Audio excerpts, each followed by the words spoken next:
पश्चाताप का अर्थ है जो आपने किया उसके लिए पछतावा। यदि आप चोरी करते हैं तो आप चोरी के लिए पछता ले। आप हिंसा करते हैं तो आप हिंसा के लिए पछता ले। आपको दोष अपने दुष्कृत्य में अवश्य दिखता है, किंतु अपने आप में नहीं।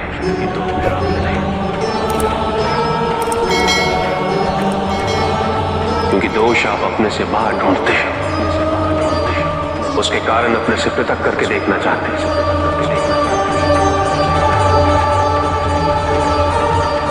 यदि आप ऐसा नहीं करेंगे तो अपने अहम को, अपने अहंकार को सुरक्षित कैसे रख पाएंगे? और इसके लिए सबसे सरल माध्यम बन जाता है पश्चाताप। तपस्या तो सभी करते हैं, किंतु केवल अपने स्वार्थ। कोई भी ईश्वर को प्राप्त करने के लिए तपस्या नहीं करता।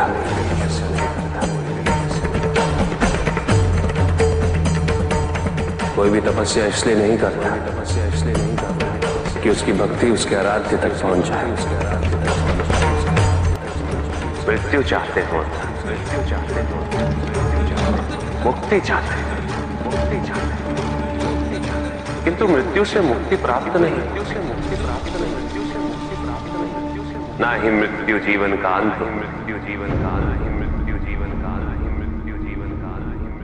सृष्टि ही जीवन, प्रकाश ही जीवन। और यदि जब हम नेत्र खोले और हमें प्रकाश की अनुभूति ना हो, तो इसका यह अर्थ नहीं कि प्रकाश कहीं। प्रकाश है।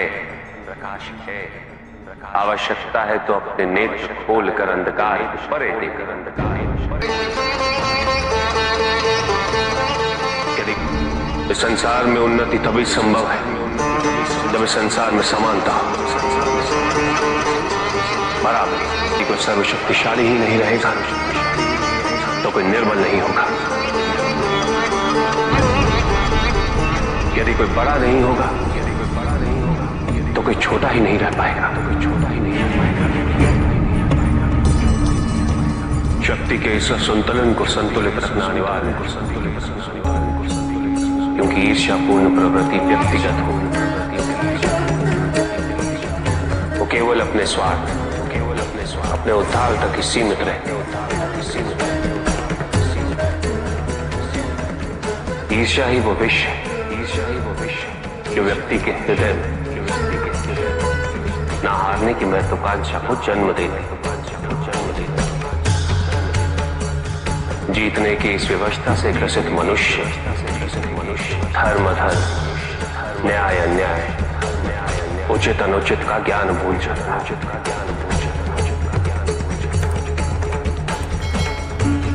संवेदना करुणा भूल जाती है। उसे स्मरण रहता है तो केवल जीतना, भले ही वो छल कपट के माध्यम से ही क्यों ना हो। एक असुर था,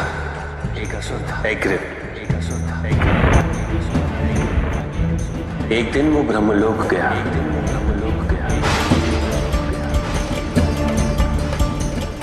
और बड़ी चालाकी से उसने ब्रह्मदेव से चारों वेद प्राप्त कर लिए।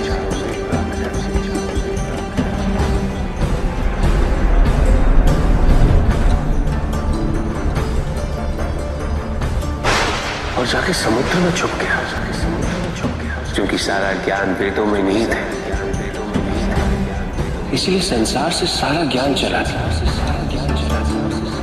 जब अज्ञानता का अंधकार फैलता है तो अधर्म बढ़ने लगता है। भगवान विष्णु सब देख रहे थे। उन्हें ज्ञान था कि शीघ्र पृथ्वी लोक पर प्रलय आने वाला। के साथ चारों वेद भी लुप्त होने का भय था। ब्रह्मदेव सृजन करता है। वेदों के अभाव में पुनर्जन्म की प्रक्रिया को पुनर्स्थापित करना अत्यंत कठिन। इसीलिए हयग्रीव से उन वेदों को पुनः प्राप्त करना अनिवार्य था। तो भगवान विष्णु ने क्या किया? भगवान विष्णु ने एक मत्स्य रूप धारण किया। वो एक मछली बने और नदी में उतरे। राजा सत्यव्रत स्नान कर रहे थे। एक छोटी सी मछली उनके हाथ में आ गई। इतनी छोटी मछली? भगवान विष्णु? हाँ, राजा सत्यव्रत उस मछली को जल में छोड़ने जा ही रहे कि उस मछली ने बड़ी मछलियों का भय जताते हुए उनसे विनती की। उनसे कहा कि वो उसे अपने साथ ले चले। राजा सत्यव्रत अत्यंत दयालु थे। मछली को अपने कमंडल में शरण दे दी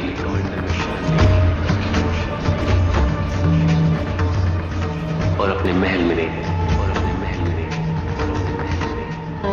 किंतु रात भर में मछली इतनी बड़ी हो गई कि कमंडल में रह पाना उसके लिए संभव ही नहीं था। और उसका बड़ा आकार देखने के पश्चात राजा सत्यव्रत ने उसे कमंडल में से निकालकर एक मटकी में डाल दी। मटकी में डालने के पश्चात उसका आकार पुनः बड़ा हो गया। तो राजा सत्यव्रत ने उसे मटकी में से निकालकर एक सरोवर में रख दिया।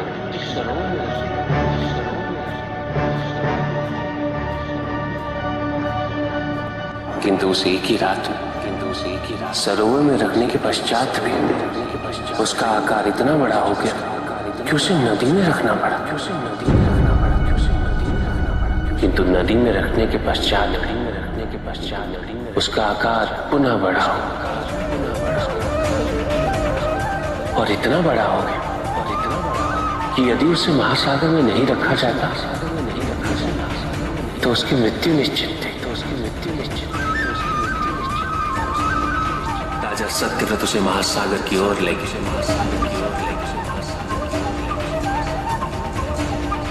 क्योंकि राजा सत्यव्रत तपस्वी थे, ज्ञानी थे। उन्हें आभास हुआ कि ये कोई साधारण मछली नहीं, ये स्वयं साक्षात भगवान विष्णु ही है। भगवान विष्णु राजा सत्यव्रत की उदारता से अत्यंत प्रसन्न थे। इसीलिए उन्होंने राजा सत्यव्रत को मत्स्य रूप धारण करने का कारण बताया।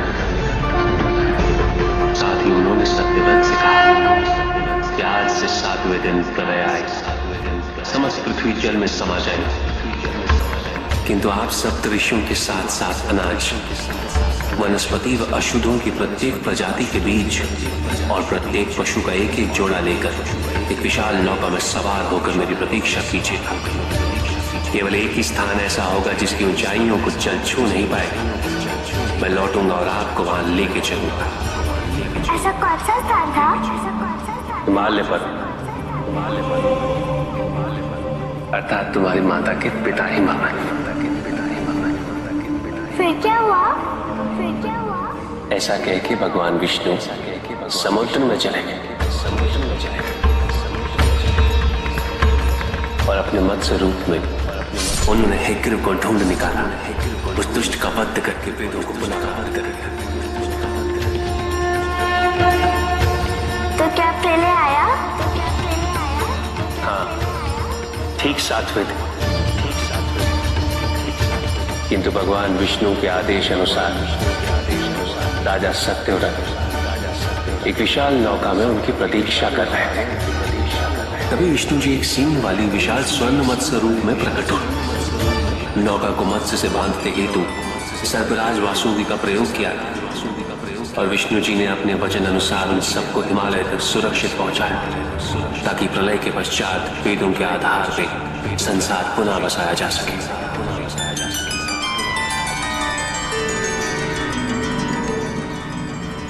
राजा सत्यव्रत मनु कहलाए।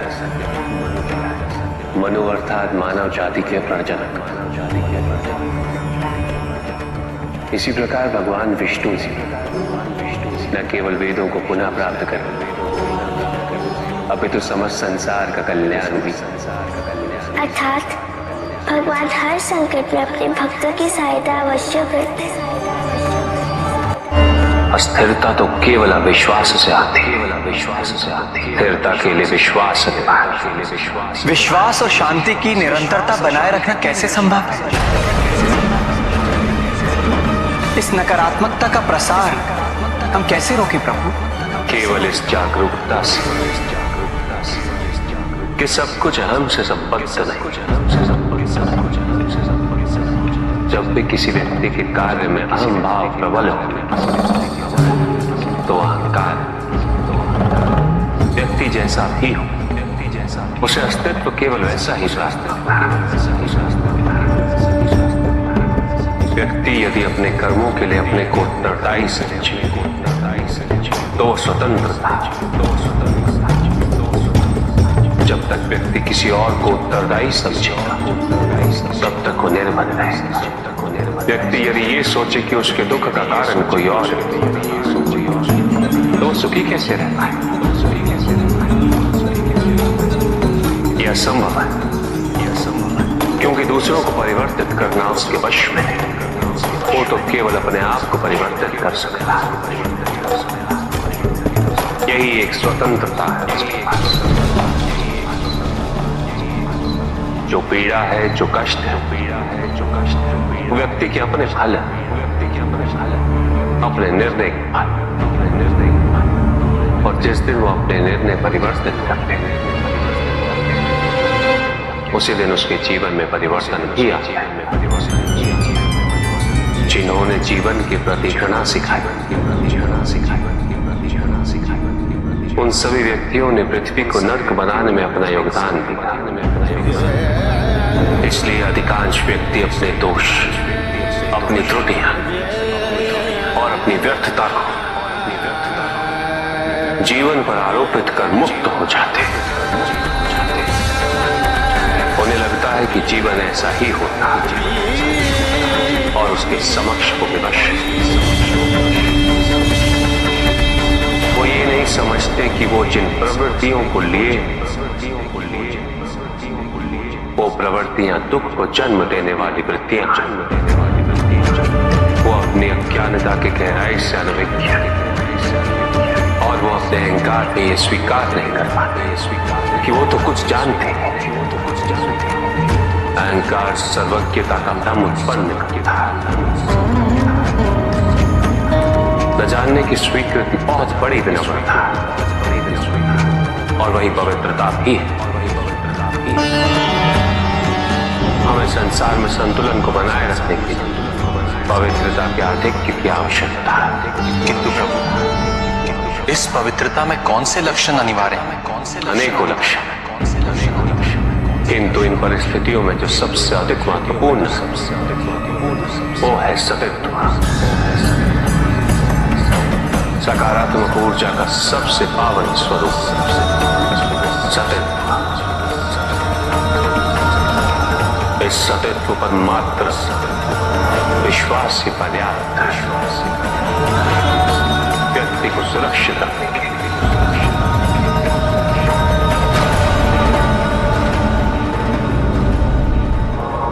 एक बार व्यक्ति सतित्व पर विश्वास कर ले तो नकारात्मकता सदैव के लिए दूर हो जाती है और संतुलन स्थापित होता है। अहंकार तो हानिकारक है ही, किंतु सतित्व पर अहंकार घातक होता है। चंद्रमा उसी जल में प्रतिबिंबित होता है जो जल शांत स्थिर। यही तो समस्या होती है मन की। मन कभी भी शांत नहीं हो पाता। जहां शांति नहीं वहां कुछ भी नहीं रुकता। समुद्र की लहरों की भांति विचारों का उपद्रव मन को निरंतर स्थिर रखता है। कुछ भी सुनने और समझने के लिए मन का मौन रहना आवश्यक है, किंतु मन मौन रहना नहीं चाहता। वो तो निरंतर कुछ ना कुछ कहता रहता। प्रतिभा शब्दों का आक्रमण चलता रहता है मन पर, और यही आक्रमण है जिसके कारण व्यक्ति कभी भी शब्दों के परे नहीं जा पाता। जहां जीवन की सत्यता का बोध उसकी प्रतीक्षा कर रहा, उसकी प्रतीक्षा कर रहा, उसकी प्रतीक्षा। साथ छल तुम्हारी अपनी इच्छाओं ने किया है, तुम्हारे हाथ ने किया है, तुम्हारी अपनी सोच ने किया है। ये रहस्य नहीं कि प्रत्येक आत्मा मुक्ति की इच्छुक होती है। जो मरता है वो है पंचभूतों से निर्मित शरीर।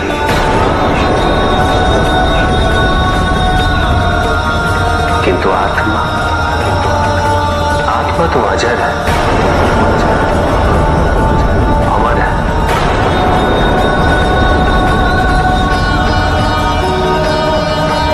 जिसकी यात्रा मोक्ष पर संपूर्ण होती है, जहां सांसारिक बंधनों से व्यक्ति मुक्त हो जाता है।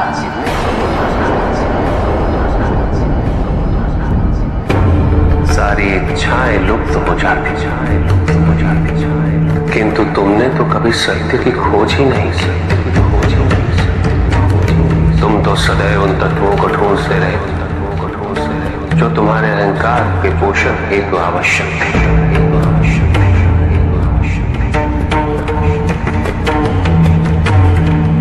किंतु सत्य तो यही कि ना कोई तुम्हारा है और ना तुम किसी का। जो है वो परमात्मा का है, और जो नहीं वो भी परमात्मा का ही है। इस शरीर में तुम्हें सत्य से अनभिज्ञ हो, किंतु इस शरीर के पूर्व तुम्हें इस सत्य का बोध था, और इस शरीर के पश्चात भी रहेगा। प्रश्न ये है कि क्या तुम इस सत्य को अभी स्वीकार करना चाहते हो? यदि करते हो तो परिवर्तन का मार्ग स्वतः प्रदर्शित हो जाएगा। आजीवन तुम प्रत्यक्ष को सत्य मानते हो, परोक्ष सदैव महत्वपूर्ण। तुम्हारे पास यही अवसर, भक्ति हेतु यदि कुछ अनिवार्य है तो केवल भक्ति ही।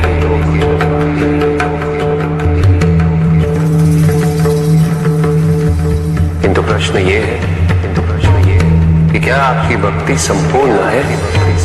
विश्वास और भ्रम के बीच की रेखा अत्यंत महीन होती है।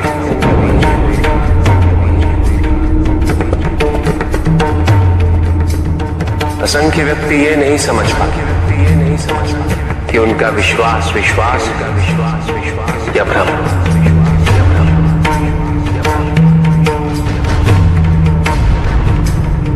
मुझ तक पहुंचने के लिए किसी और की आराधना अनिवार्य नहीं।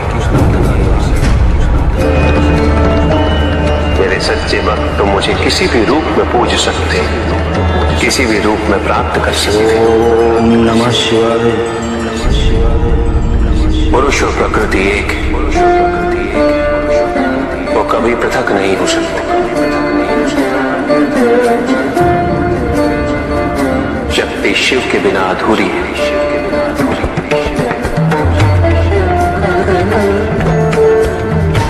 और शिव तो शक्ति के बिना शव के समान है। शिव शक्ति पुरुष प्रकृति का संतुलन सदैव अनर्थकारी सिद्ध होगा। शरीर में यदि स्त्री तत्वों की ऊर्जा नहीं तो शरीर निर्जीव है।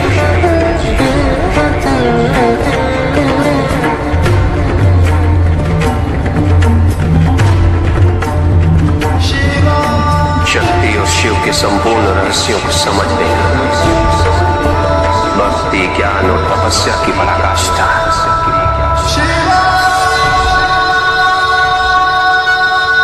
जब ज्ञान के लिए शब्द पर्याप्त उदाहरण प्रस्तुत करना अनिवार्य हो जाता है, केवल आपके लिए ही नहीं अपितु आपके माध्यम से समस्त संसार को शिव और शक्ति की संयुक्ता से पुनः अवगत कराना इस प्रसंग का उद्देश्य था। चुप, सत्य को जानने के लिए वन में जाना अनिवार्य नहीं है। अपने निजी, पारिवारिक और सामाजिक दायित्वों का परित्याग भी आवश्यक नहीं। सत्य तो सदैव हमारे साथ है, हमारे सामने, किंतु हम स्वयं धीरे धीरे उस पर अपने क्रोध, अपने अहम, भय, विचार और महत्वाकांक्षाओं जैसे कई आवरण चढ़ा देते। सत्य हमसे नहीं, हम स्वयं सत्य से दूर हो जाते हैं।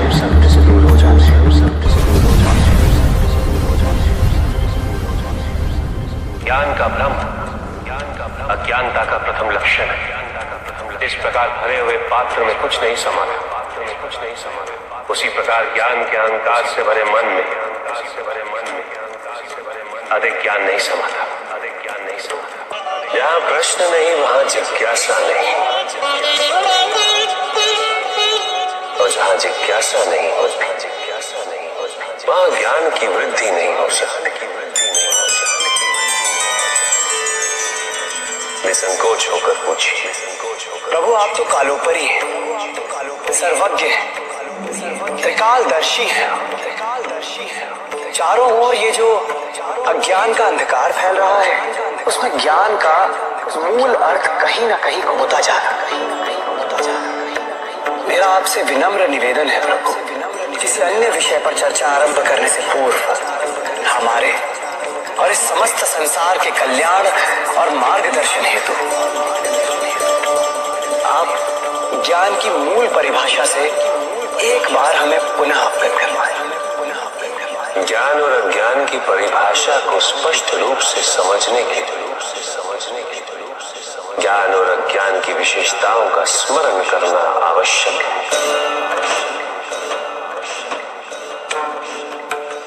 जिसके कारण स्वार्थ, विनाश, क्रूरता, अशांति और भय में वृद्धि हो,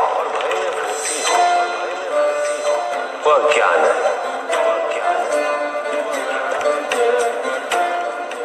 किंतु जो व्यक्ति को उदार, निर्भीक,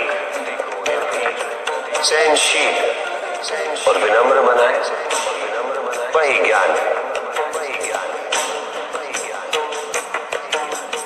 अज्ञान की शक्तियां दुरुपयोग करने हेतु प्रेरित करती हैं, किंतु जो अपनी शक्तियों और अपने सामर्थ्य के प्रति अपने उत्तरदायित्व को समझाए, जो न केवल अपने अपितु अपने से पहले संसार के उद्धार हेतु प्रोत्साहित करे, वो ज्ञान है। ज्ञान का मूल उद्देश्य ही परोपकार है, सृजन है। दूसरों की भावनाओं को समझना, उनका आदर करना, यही ज्ञान है। क्योंकि ज्ञान हमें न केवल अपना अपितु दूसरों के दुख और सुख के प्रति भी संवेदनशील बनाता है। किंतु जो दूसरों की भावनाओं का अनादर करे, उसे ज्ञान की श्रेणी में कैसे रखा जा सकता है? अज्ञान के कारण व्यक्ति सांसारिकता में बंधता जाता है, वो माया में उलझता जाता है।